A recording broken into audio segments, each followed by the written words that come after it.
Good afternoon. Like Todd said, I am a local third-generation farmer here, born and raised here in Yuma.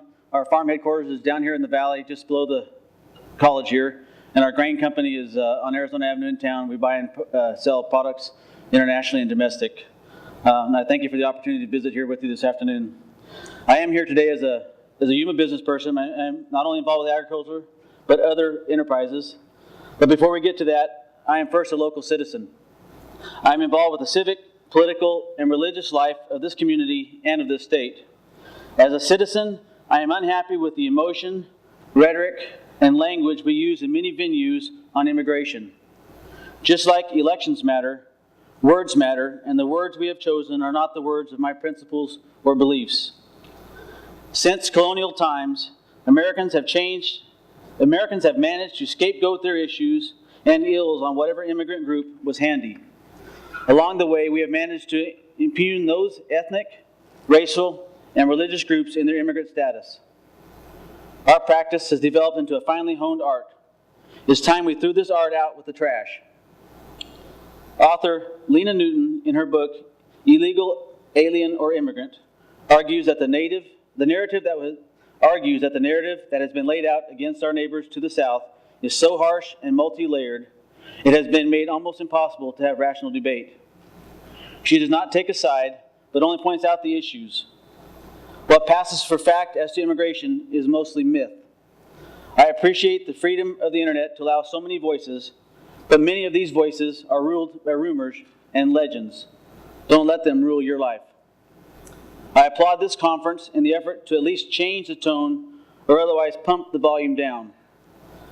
With respect to the recall last week, the dynamics in Arizona have changed, but do not overestimate these changes. There is no groundswell out there yet that can lead to a reasonable or rational reforms.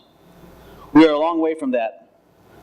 Alabama has only about 100,000 undocumented immigrants, but their approach was even more extreme than Arizona. But I was invited here as a business person, not as a social commentator. My main business is agriculture, irrigated and specialty crop agriculture. Now and into the future will remain labor intensive. Looking ahead, technology and robotics will help, but just the complex skill of hand and eye coordination in fresh produce will not be easily or affordably replicated by technology. Further, the technology and equipment to harvest one crop doesn't work for another. For example, lettuce is not cabbage. So what specific product are we talking about? So I do have a business agenda. I need reforms in the visa programs that will promote a legal and reliable labor supply. I can't create labor. I cannot generate it on my own. Labor is a commodity beyond my control. Although when you speak of labor as people, it is something entirely different. But as a commodity or source or pool, I have no control, nor does Yuma for that matter. If I can't get those reforms, then it will be more difficult for me to recruit labor, because my labor supply is not going to be generated from native-born Americans. Those who argue otherwise just simply don't know. Complicating this is a hardened attitude on border security, the economy, and Arizona's attempts to control immigration on their own. An aging labor supply and a growing tendency for our neighbors to the south, especially the younger ones, to remain at home. Border security is a legitimate issue, but it does not rankle me for those who have hijacked border security for political reasons. For them, the border will never be secure enough to tackle the immigration problem. If you are truly devoted to border security, there must be a recognition it requires a variety of tools. Wouldn't visa reform, a method to move labor as commerce efficiently and legally back and forth across the border, be a tool you'd want to use to secure the border? Since visa reform is dismissed by these folks, we will deal with it later, they say. It leads me to believe that there is more at work here than simply border security. But that is the history of this issue. There have been recent and significant efforts to obtain visa reform for agriculture within the congressional debate over the mandatory E-Verify. For all the effort, we must keep trying. The stars are not aligned on this, in part because there are discussions and interchanges we are having here today are just simply not occurring with the frequency we should. As I said, agriculture's labor supply is aging. The pool is shrinking, and there continue to be more restrictions. As a business person, I don't have an immigration problem. I have a labor problem.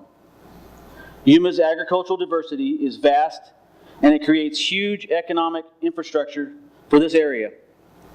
It is innovative, but it cannot last without reforms to our visa program.